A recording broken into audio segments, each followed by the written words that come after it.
Bom, vamos hoje à nossa segunda palestra do nosso ciclo a respeito do pensamento de Michel Villey, um filósofo historiador do direito, né? E hoje na minha opinião, um dos dias mais importantes, porque nós vamos ver justamente um dos temas que tornou Villey, vamos dizer, bastante famoso, né? O tema da crítica que ele faz ao direito subjetivo, e que também é, ao mesmo tempo, um dos aspectos mais controversos da obra dele, como a gente vai ter, inclusive, chance de debater aqui, né, com excelentes professores, é uma honra de poder hospedar. Bom, esse nosso ciclo de palestras está sendo promovido pelo PPGT e pela Faculdade de Direito da Federal do Rio Grande do Sul, uma faculdade muito tradicional, né, uma excelente universidade, né, que temos também a sorte de contar com professores excelentes de lá. Também temos o apoio da UERJ, né, na Faculdade de Direito da UERJ, também uma excelente instituição, e quem está fazendo aqui toda a parte técnica e também ajudou a promover a atividade é a Academia Atlântica. Bom, hoje nós contamos com 2 professores, né, para apresentar sobre esse tema, e depois nós vamos abrir para debates. Qualquer pergunta que vocês queiram fazer, podem usar o chat do YouTube, né? Então, também é importante aqueles que têm interesse em conseguir horas, né, de atividade extra, durante a palestra, entrar no site da Academia Atlântico, Certificate, o link vai estar no próprio resumo, né, na descrição do vídeo do YouTube, só clicar ali, vocês já entram no site e marcam a presença de vocês para poder validar as horas de atividade extra. Então, os professores de hoje são o professor Alfredo Carlos Storch e o professor Daniel Nunes Pêssego. Então, antes de tudo, agradecer a presença dos dois, né? É uma alegria enorme contar com eles aqui, né? Professor Daniel, eu tenho um relacionamento de amizade, até diria um relacionamento fraternal, também uma parceria intelectual, né? Produzimos juntos, estudamos juntos, né? Eu agradeço muito a ele por toda a ajuda que sempre me prestou, né, na vida acadêmica que eu sigo, né? Sempre estou realmente aprendendo muito com ele. O professor Alfredo Carlos Storch, hoje a chance de ter um contato mais direto com ele, mas a fama dele antecede, né? O professor Alfredo Carlos Storch, para qualquer pessoa que trabalha no campo da filosofia medieval, que é o meu caso, né? Eu tenho também uma base de estudo de doutorado em filosofia medieval, o professor Alfredo Storch, que é uma referência no Brasil, né? Também temos internacionais para o estudo da filosofia medieval. O professor Alfredo Carlos Storch, ele é professor titular do Departamento de Filosofia da UFRJ do Rio Grande do Sul, na Federal do Rio Grande do Sul, né? E tem graduação em filosofia e direito. No campo da filosofia, ele fez mestrado na própria Federal do Rio Grande do Sul e fez doutorado em filosofia na Universidade de Tours, na França, né? E pós-doutorado na Sorbonne, em Paris, e na Universidade de Berkeley. O Alfredo, ele trata muito da filosofia medieval, da escolástica tardia e também da filosofia do direito. O professor Daniel Nunes Pêssego, ele é professor da UERJ, né? Onde ele fez também a graduação, o mestrado em Direito na Faculdade de Direito da UERJ. Né? Também especialista em filosofia medieval na Faculdade de São Bento do Rio de Janeiro, também está terminando a graduação em História. O professor Daniel Pêssego tem vários artigos sobre filosofia do direito e História do Direito, que é a sua área de especialidade. Então, mais uma vez, agora agradecimento. Vamos falar agora com realmente quem interessa, né, que comente, né, o professor Daniel e depois o professor Alfredo, né? Então, passo a palavra para o professor Daniel. Muito obrigado. Tá bem. Muito obrigado, professor Renato de Moraes, pelas palavras. Agradeço o convite, né, desse nosso colóquio aí, que vai durar alguns meses. Foi muito exitoso já na primeira edição, né, primeira aula, primeira palestra no mês passado, com o professor Rabibaldi, e agora tentando dar uma continuidade, né, tentando manter o nível também, né. Enfim, como o professor Renato já... Agradeço também a presença de todos os alunos que estão assistindo, particularmente os meus alunos, colegas também aqui, da mesa virtual, né, e os que estão apoiando aí da Academia Atlântica, que eu sei que é muito complicado, né, colocar tudo isso no ar e controlar essa atividade. Bom, Então, a proposta do dia de hoje, dessa manhã, é falar sobre essa visão do direito subjetivo em Michel Villey, e me coube falar para o primeiro, vou tentar dar uma visão geral do assunto no autor. Não cheguei a combinar com o professor Storck o que queria saber o que queria falar e tal, mas já conhecendo um pouco, isso foi um pouco errado talvez da minha parte, mas já conhecendo um pouco também da obra dele, dos escritos, exatamente sobre esse tema do direito subjetivo Michel Villey, posso pressupor que ele faça alguma análise mais crítica, então a minha análise vai ser uma de considerações mais gerais sobre esse tema, e depois, claro, as discussões que podem surgir vão permitir que nós desenvolvamos mais o assunto, né? Enfim, então, como foi falado abundantemente na apresentação geral, muito, muito bem feita, né, do Michel Villey, feita pelo Rabibaldi no mês passado, quer dizer, ele tem vários livros publicados, várias obras e artigos, muitos deles em várias fases, né, que nós também já sabemos disso, e muitos deles tratando desse tema do direito subjetivo. Quer dizer, eu me restringi mais à obra talvez mais famosa dele, a qual todos conhecem, que é A Formação do Pensamento Jurídico Moderno, tem tradução aqui para o Brasil, português brasileiro, pela Martins Fontes, já algumas edições, e nessa obra ele como se sabe, ele estabelece uma obra, também já se falou disso, né? Uma obra que, na verdade, é uma compilação de aulas de vários anos no curso que ele dava na Sorbonne. Portanto, até o tom é mais livre, enfim, há uma grande liberdade nos assuntos, ainda mais considerando o período histórico no qual ele desenvolvia essas ideias, né? Estamos falando aí da década de 60, naquela Paris lá conflagrada, né? Revolucionária e tal, então é bem interessante ver um autor com muita liberdade para falar desses assuntos, que, como ele mesmo diz, não eram nem um pouco da moda na época, como talvez ainda hoje não sejam, né? Mas esse livro, muito importante, A Formação do Pensamento Jurídico Moderno, nesse livro o Michel Villey apresenta algumas teses fundamentais que já, de alguma forma, ele antecipou em algumas obras anteriores e que vai desenvolver posteriormente também. De qualquer forma, ele vai viver cerca de 20 anos além desse período em que ele dá essas aulas na Universidade de Paris, né? E basicamente esse livro vai tentar mostrar as raízes desse pensamento jurídico moderno, ou da estruturação, da fundamentação teórica de como o direito moderno se constitui, né? Então, basicamente ele vai se preocupar com o tema do direito positivo e do direito subjetivo, que é o nosso objeto aqui hoje. Ele vai tentar traçar uma genealogia, e aí que começam já as críticas, né? Segundo alguns, um pouco forçada, um pouco, como eu posso dizer, artificial, enfim, não vou entrar nessa discussão crítica agora, mas ele tenta traçar uma genealogia desses conceitos fundamentais que ele consegue vislumbrar no direito moderno, nomeadamente no campo do direito subjetivo, mas que se liga claramente com o positivismo jurídico, o relativismo e outros conceitos que são chave da modernidade, concretamente da modernidade jurídica, né? Então, uma das marcas da formação do pensamento jurídico moderno, segundo Villey, seria, além do positivismo, exatamente ligado a ele o subjetivismo jurídico, ou seja, uma ênfase na noção de direito subjetivo.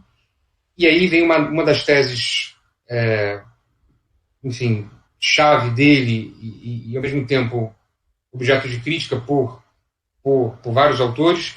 Essa noção de direito subjetivo, claramente a noção de direito subjetivo moderna, ela seria de todo inexistente no pensamento clássico e na sua aplicação concreta do direito, no direito romano. Quer dizer, a noção, o direito romano clássico, e ele era um romanista, como nós já sabemos, né? Ela não teria conhecido de modo algum aquilo que nós hoje entendemos como direito subjetivo, ou seja, o direito entendido como poder, né? Então, isso é tributário de uma leitura que ele faz acerca do direito romano clássico, eu refiro aqui várias vezes ao clássico, uma expressão que eu vou utilizar várias vezes, porque esses conceitos como direito natural e mesmo faculdade, etc. e tal, eles têm uma aplicação no período anterior, mas na visão do Villey, eles vão ter uma releitura muito aprofundada e revolucionária, até diria, né? Que modifica na raiz o conteúdo do conceito, da ideia, na modernidade. Por isso, direito natural clássico versus justnaturalismo moderno, a noção de direito subjetivo moderna ou até contemporânea já é uma releitura dessa visão moderna, sobre a qual ele, na verdade, não tratou, né? Essa visão contemporânea, em contraposição à visão clássica, etc. Né? Então, basicamente, ele entende que essa noção de direito subjetivo não existia como tal no direito romano, ainda que leituras já modernas, dos séculos XIX, início do século XX, acerca do direito romano, de autores alemães, eventualmente franceses, dariam ensejo a uma interpretação subjetivista desse direito romano, mas que são sempre criticadas por Villey, porque não seriam originais, não seriam as noções, a noção de direito subjetivo ou a noção de direito propriamente, tal como entendida pelo direito romano.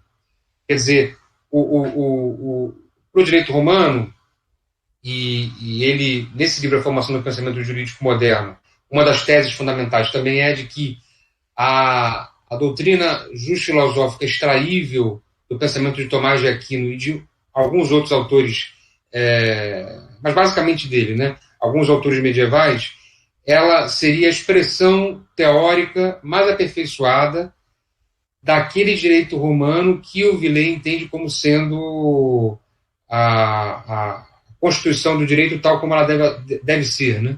E não uma contrafação que fosse desenvolvendo ao longo dos séculos posteriormente. Então, nessa concepção, o direito, o ius, na concepção romana clássica, segundo na leitura do Villey, que, repito, é eventualmente criticável, ela seria um atributo inerente às coisas externas, né? Então, a ideia de direito como coisa, como res debita. E é por isso que também autores como Villey e outros nessa mesma linha de pensamento vão poder se enquadrar de alguma forma naquilo que posteriormente se decidiu chamar de realismo jurídico clássico. Eu gosto muito mais uma vez, de usar essa referência ao clássico para, no caso do direito, isso é muito importante, porque há uma linha filosófica, uma linha dita realismo jurídico que não. E a condição de reclamar em juízo. Portanto, a tarefa do jurista não é mais a de encontrar prudencialmente, aquela noção de jurisprudência clássica romana, a solução justa para o caso concreto, diferenciando aquilo que é justo do que é injusto. E, portanto, dizendo o justo, praticando a jurisdição. Mas ele passa a ser simplesmente um intérprete, no máximo, né?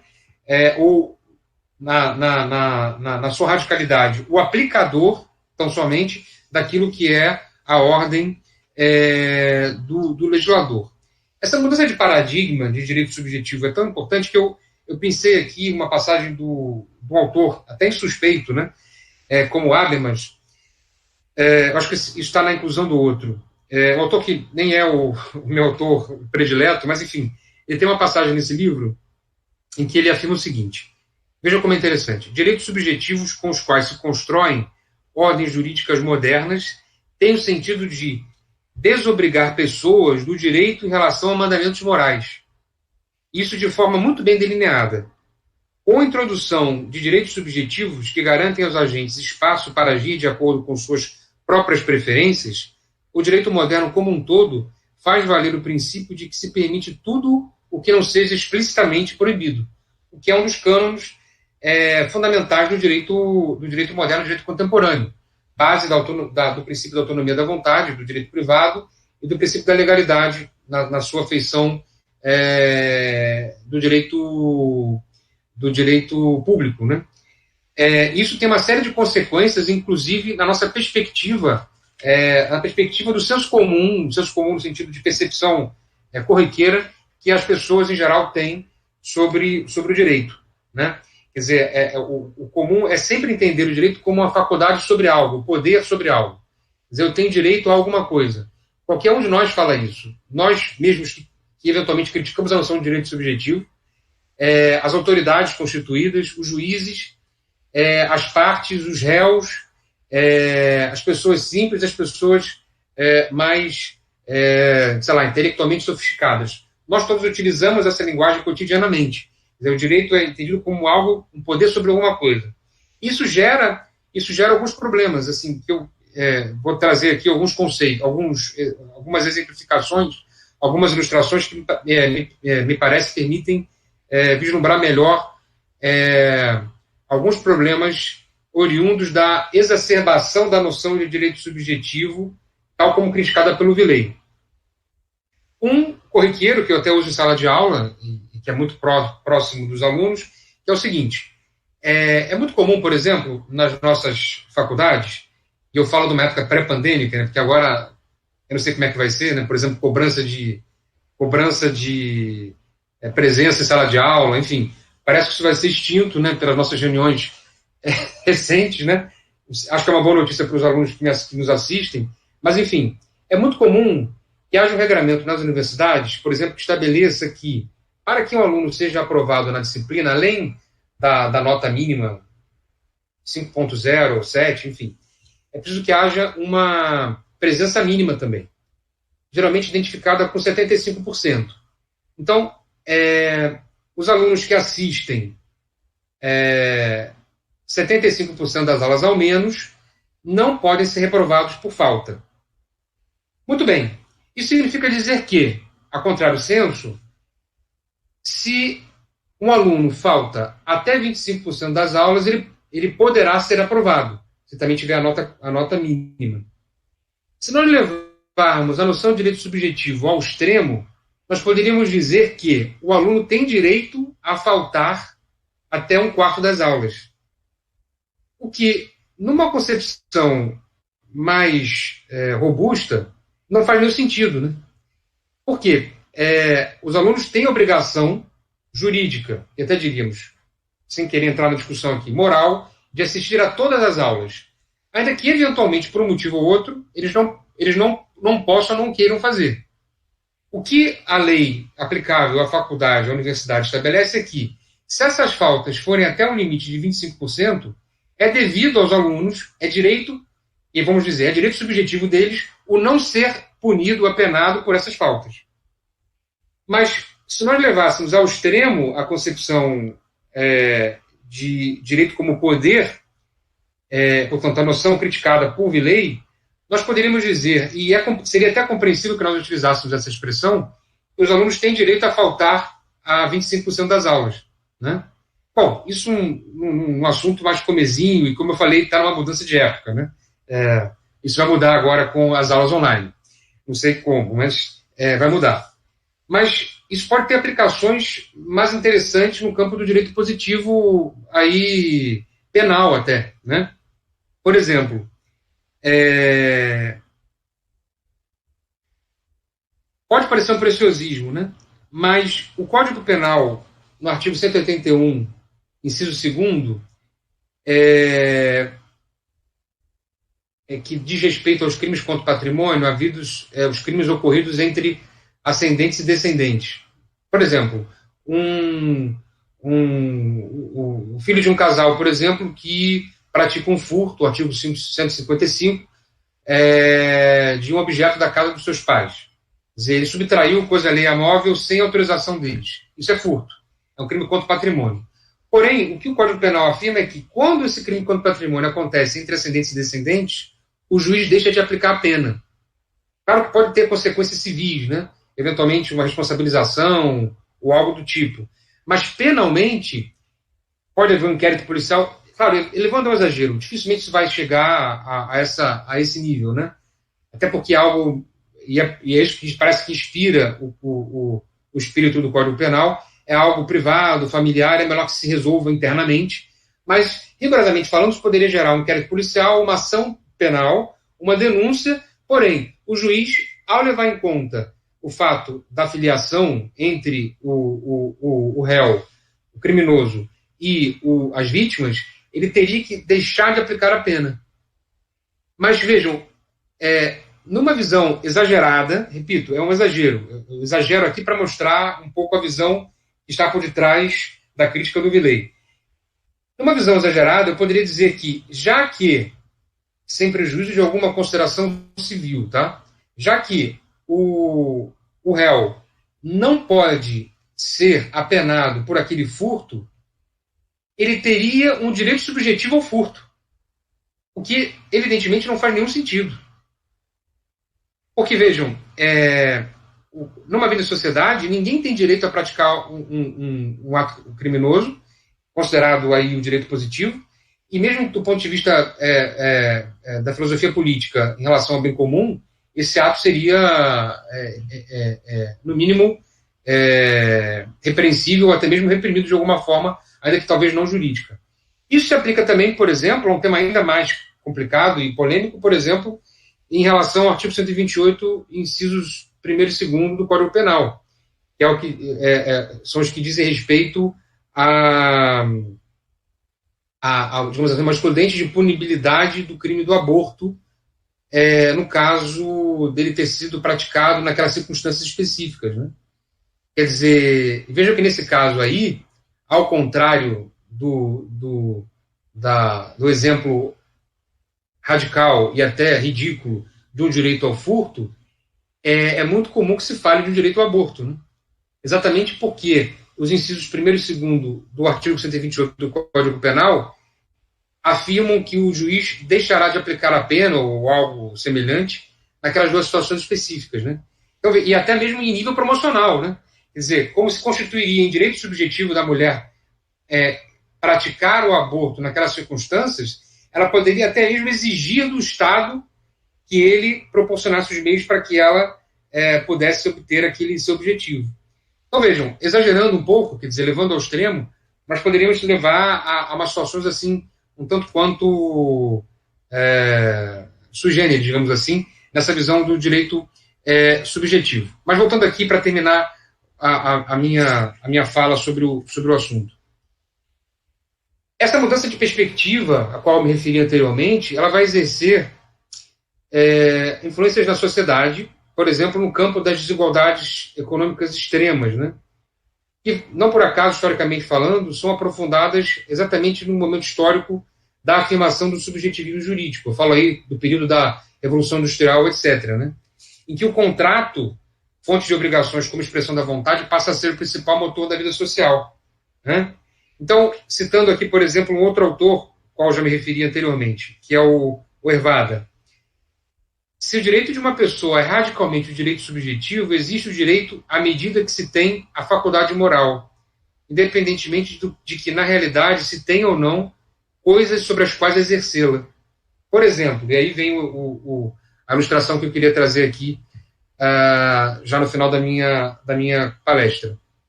Por exemplo, é reconhecida a todo trabalhador liberdade para negociar. No entanto, o fato de esse trabalhador se encontrar em situação de inferioridade perante o patrão para discutir o salário, como ocorria no final do século XVIII, começo do século XIX, pela necessidade de trabalhar e pela escassez de oportunidades, de modo que tenha que aceitar o salário de fome oferecido, essa expressão tão famosa, que soa tanto aos nossos ouvidos, né, é indiferente em relação ao direito. Como o direito, nessa visão subjetivista, consiste na liberdade formal, isto é, na simples faculdade moral, desde que as leis não imponham um salário, nem se exerça sobre o trabalhador uma coação física, é reconhecida a liberdade dele de negociar. Outro exemplo, a lei reconhece a liberdade de ensino, ou seja, permite, e o Estado não impede, que os pais criem e dirijam centros de ensino. Que depois isso resulte proibitivo economicamente não é uma questão jurídica, de acordo com a doutrina do direito subjetivo.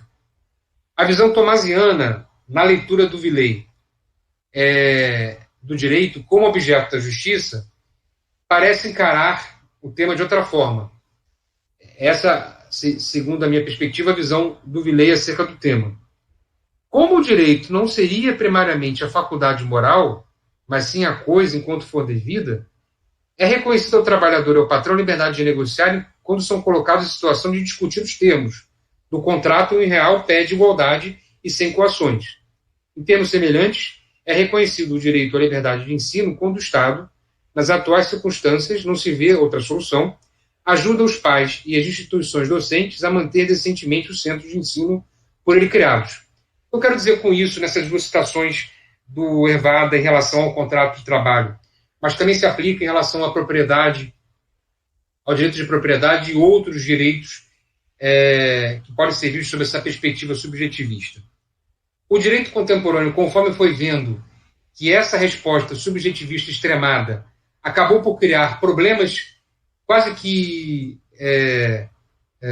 políticos e sociais, quase que, enfim, radicalíssimos, né? Ele acaba, a doutrina moderna contemporânea acaba criando alguns subterfúgios, alguns medicamentos, digamos assim, para esses problemas, mas, na verdade, e isso também é crítica do Villei, sem ir à raiz do problema, que seria, na realidade, a base nominalista, individualista do próprio direito. Criando, então, alguns subterfúgios, alguns mecanismos reconhecidos na própria lei positiva para tentar solucionar esses problemas. Seriam, por exemplo, limitações ao direito de contratar, por exemplo, no caso do direito do trabalho, por exemplo, estabelecendo limites mínimos para um salário mínimo, limites para o poder negocial dos patrões e dos empregadores e dos empregados. E no campo do direito de propriedade, por exemplo, trazendo à baila algo que já é um conceito muito antigo, de décadas, de mais de um século talvez, que é toda a noção, muito desenvolvida no direito contemporâneo, de funcionalização de direitos, nomeadamente o direito de propriedade, mas também o direito de posse, que se fala mais recentemente, o direito de uso e o direito de contrato. Quer dizer, então, tudo fica funcionalizado. É uma maneira de tentar controlar os excessos a que uma noção subjetivista extremada acabou por gerar, de alguma forma, então, criando problemas internos ao próprio sistema de direito, já com base estatalista, positivista, sem abrir mão da noção de direito subjetivo. Mas ela passa a ter algumas limitações dadas pelo próprio direito positivo, de modo a evitar-se uma problemática que a sua exacerbação acabou por gerar. Né? Termino essa visão, essa apresentação, digamos assim, da noção do Villei, exatamente com a sua perspectiva no final do capítulo, como eu falei, da filosofia do direito dos teólogos do cristianismo, no item acerca do Guilherme de Ockham, né? Em que ele vai exatamente ressaltar essa gênese do direito subjetivo, como a consagração da junção das ideias de direito e de poder. E ele faz uma comparação com a visão que ele entende como sendo aristotélica, ou aristotélica tomista. Os pontos de partida de ambas, né, a visão clássica e a visão moderna, digamos assim, são diametralmente opostos. Os pontos de partida de ambas são radicalmente opostos. A ciência de Aristóteles é geral, lança-se na busca de noções gerais, apoia-se numa ordem cósmica, algo que ele desenvolve no início do livro, na qual se pode inferir a noção romana de ius. Vejam aí. Já a ciência, segundo o nominalismo, gravita em torno do indivíduo. Somente o indivíduo é dotado de existência real. É o único centro de interesse, o único objeto autêntico de nossos conhecimentos. De modo tal que não pode mais haver ordem jurídica que não proceda da vontade individual. No mesmo sentido, toda atividade deve tender para o indivíduo. Guilherme de Ockham não pode mais assumir a ideia de que os clássicos tinham da função do direito. Veja que é a noção de que, em Ockham, há uma contrafação da noção de direito. Para Ockham não faz mais sentido que o jurista persiga o justo, seja o pai da justiça. Qual pode ser para Ockham a finalidade da arte jurídica? temo que ele não possa mais ter uma ideia precisa dela, pois já não dispõe da ideia de uma ordem social superindividual, pois essa ordem carece para ele de realidade. Por isso, tantas vezes, os modernos também carecerão da definição de um domínio específico do direito. Só vejo Ockham concebendo, a partir do nominalismo, uma arte voltada, não para a busca de uma harmonia na polis, tomada como um fim em si mesmo, mas que apenas se propõe a servir aos indivíduos. Então, essa visão do particular que Guilherme de Ockham teria e que é profundamente criticada por Villei, e é por isso, fazendo apelo àquilo que eu falei anteriormente, em referência a aulas do mês que vem, é por isso que ele vai ser um profundo crítico da noção de direitos humanos, que seria uma manifestação dessa visão subjetivista do direito levada à sua potência máxima na atualidade. Termino, portanto, já terminei várias vezes, mas agora é de verdade, né? Uma citação de outro autor também suspeito, né? Que é o Costas Douzinas, um autor, salvo engano, grego, que fala sobre o fim dos direitos humanos, um livro publicado pela editora da Unicinos, uma outra matriz de pensamento, etc. e tal, mas ele fala algo muito interessante nesse ponto. Ele afirma assim: para a tradição jurídica clássica, a natureza era um padrão quase objetivo contra o qual as leis e as convenções podiam ser criticadas. Basta pensar no drama da Antígona, né? Mas a positivação cognitiva e normativa da modernidade expeliu a transcendência ou a exterioridade histórica. A exigência incessante de que toda tradição, ordem ou regra esteja com a liberdade humana levou à total desmistificação não apenas dos aspectos místicos e religiosos do mundo, como também de todas as tentativas de julgar a história de uma posição não imanente. No direito, essa tendência fica clara que abalaram e acabaram por destruir o cosmos jurídico pré-moderno.